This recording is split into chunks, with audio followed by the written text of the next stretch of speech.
자, 오늘 그 서울시장 후보 적합도 내년 이제 지방선거가 있습니다. 이 서울시장 후보 적합도에 대한 여론조사 결과가 나왔습니다. 보겠습니다. 리얼미터가 실시했고요. 응답자가 그렇게 많지는 않습니다. 890여 명을 대상으로 조사한 결과인데 여기에 일단 현직 시장 박원순 시장이 제일 높습니다. 26.3% 적합도. 그다음이 이재명 성남시장 19.5%, 그다음이 황교안 전 총리 13.6%, 그다음에 안철수 대표 10.3%, 노회찬 정의당 원내대표 5.9%. 어떤 부분 주목하셨습니까, 배 교수님? 이 결과에서. 네, 어쨌든 간에 뭐 가장 높은 후보자랄까요? 박원순 현 서울시장의 26.3% 나왔다는 거. 그리고 안철수 지금 현 국민의당 대표가 10.3%로 황교안 전 총리 13.6%보다 좀 뒤지게 나왔다는 이런 대목이 굉장히 이제 제가 볼 때는 눈여겨볼 대목인 것 같고요. 네.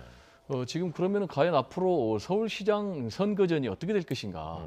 라는 것이 굉장히 이제 주목할 그런 대목 아니겠습니까?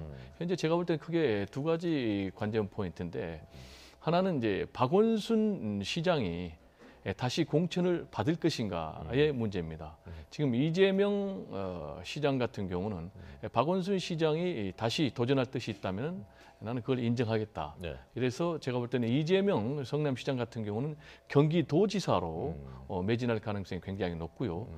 그렇다면 박원순 현 서울시장 같은 경우는 기존의 인물이 도전했을 때는 제가 볼 때 도전하기 좀 어렵고 넘기 어려운 벽 같고 가장 지금 박원순 시장 쪽에서 염려하는 것은 여권 내부에서 기존 인물이 나오면 충분히 이길 수 있는데 네. 뉴 페이스, 새로운 인물이 나오면 그게 오히려 비상이다. 그럼 이제 새로운 인물이 누구냐라는 네. 것과 관련해서 예. 조국 민정수석 또는 손석희 JTBC 대표 이런 분이 갑자기 나오면은 오히려 그런 후보들이 더 두려운 존재다 이렇게 하고 있고요. 제가 볼 때는 뭐 특별한 이변이 없으면은 네. 박원순 서울시장이 가장 현재 여론조사 결과도 그렇고 유리한 그런 상황이고요. 네. 또 하나 이제 간전 대목은 네. 과연 서울시장 선거전 둘러싸고 지금 야권에서 주장하듯이 수도권 연대를 통해서 예. 서울은 누구 그리고 뭐 경기도는 남경필 또는 뭐 인천은 뭐 이렇게 유정복 이런 식으로 해서 야권 연대가 가능할 건지 예. 그 부분이 좀 굉장히 주목해 볼 그런 대목인 것 같습니다.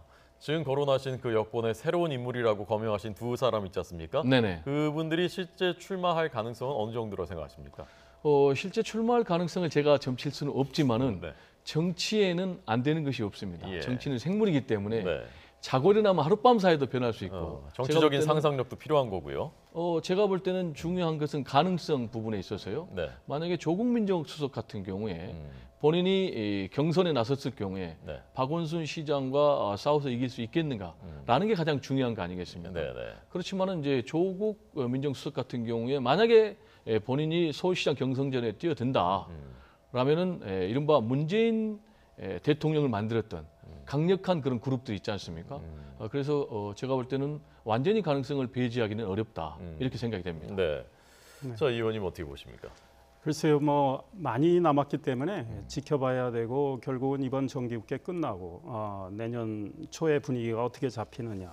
그 다음에 이 개헌 문제까지 맞물려 있어서 섣불리 예단하기는 어려운데 현재로서는 박원순 서울시장이 한동안 다시 삼선에 도전하지 않고 국회 쪽으로 진입을 할 가능성 이런 이야기들이 나왔는데 서울시장 도전으로 가닥을 잡은 것 같고 예. 이분이 서울시장 후보 경선에 뭐 출마를 하신다면 네, 네. 이재명 성남시장은 이미 우리 배 교수님 말씀하신 대로 경남지사 쪽으로 돌 거고요. 네. 역시 경남지사와 관련해서 민주당 내 경쟁도 굉장히 아마 치열해질 겁니다. 경기지사 말씀하신 거죠? 예, 죄송합니다. 예. 경기지사에. 그래서 뭐 김진표 의원이나 뭐 다른 분들이 도전을 계속 준비 중에 있고 서울시장 경우는 지금 말씀하신 대로 조국 민정수석 같은 경우는 뭐 어떻게 할지는 모르지만 이분은 부산 출신이니까 부산시장 후보로도 나갈 수는 있겠죠. 그러나 지금 민정수석으로서 인사 실패, 검증 실패 문제에 대한 책임은 상당히 커지고 있는 것 같은데요. 내년에 가서 분위기가 어떻게 잡힐지는 지켜봐야 되겠고, 야권에서는 마땅한 대항마들이 지금 별로 없어 보여요. 그러나 자유한국당에서는 한교안 전 총리에 대해서 계속 이야기하는 분들이 많고, 한교안 전 총리도 어느 정도 생각은 있으신 것 같아요. 그래서 페이스북 활동을 비교적 활발하게 하시는 것 같고, 정치적 목소리를 지금 내시고 있는 것 같고요. 안철수 국민의당 대표의 경우는 경선 과정에서는 모든 걸 열어놓겠다. 뭐 서울시장 도전도 할 수 있는 것처럼 이야기는 하셨지만, 지금 당대표로서 일단은 내가 좋은 시장 후보를 찾는 것이 먼저다. 당대표로서 선거를 지휘하고 치러야 되는데 내가 나가는 건 좀 합당하지 않느냐, 이런 취지의 이야기를 하시는 것 같은데, 내년 선거 분위기가 어떻게 잡히는지 지켜봐야 될 것 같고, 야권 연대가 지금은 각 당이 자강론을 이야기하면서 힘을 키워가는 그런 시점이기 때문에 연대론이 아주 탄력을 받기는 어려운데요. 내년에 공천이 좀 마무리되는 과정쯤에서는 결국은 야권이 각자 도전을 해서는 승산이 없겠다고 판단할 때는 아마 선거연대도 어느 정도 이루어질 걸로 보고 있고, 그다음에 민주당 내에서는 역시 서울시장, 경기지사 이 경선 과정이 굉장히 흥미진진하게 전개될 가능성이 있겠다, 이 생각입니다. 네. 배 교수님, 이 황교안 그 전 총리 입장에서는요, 오늘 물론 아직 9달 남았고 이게 오늘 표본이 그게 많지는 않은 조사이긴 합니다만은 13.6%에서 3등 나왔단 말입니다. 이게 본인이 출마할 것이냐 안 할 것이냐를 결정하는 데 있어서 뭐 여론, 승산이 어느 정도 있느냐, 여론이 어떠냐 중요한 요인일 거 아닙니까? 이 정도 지금 단계에서 이 정도 나왔으면은 한번 해볼 만하네라는 생각을 할 정도의 수치입니까? 아니면은 좀 어렵겠네라고 판단할 수치입니까, 이게 지금? 지금 나온 게 13.6%입니까? 네. 이 정도 가지고는 도저히 당선권하고는 거리가 멀지 않습니까? 네.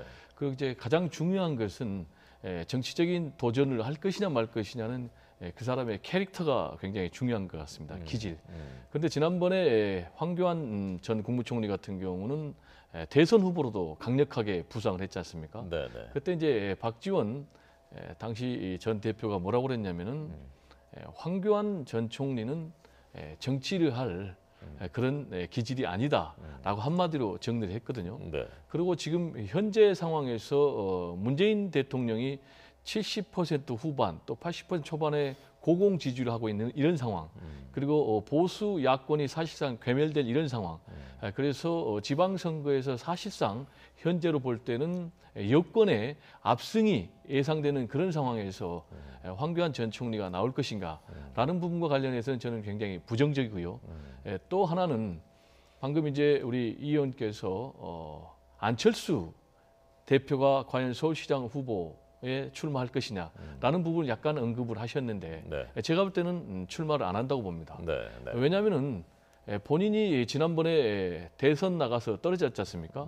그런데 현실적으로 지금 나가서 이길 승산이 굉장히 부족합니다. 물론 정치는 생물이기 때문에 하룻밤 사이에 바뀔 가능성이 있습니다만은 현재 여러 가지 상황으로 볼 때 불리한 상황에서 네. 서울시장 선거에서 떨어지면 사실상 정치적인 미래가 없거든요. 그런 상황에서 안철수 대표가 도전할 이유는 없다고 보고요. 네, 그런데 네. 안철수 대표가 중도 통합론을 강력하게 주장하는 이유도 앞으로 자강론을 통해서 야권의 중심이 되고, 그리고 레이스를 멀리 보고 미래를 준비하겠다, 이런 예. 뜻으로 해석이 됩니다. 네.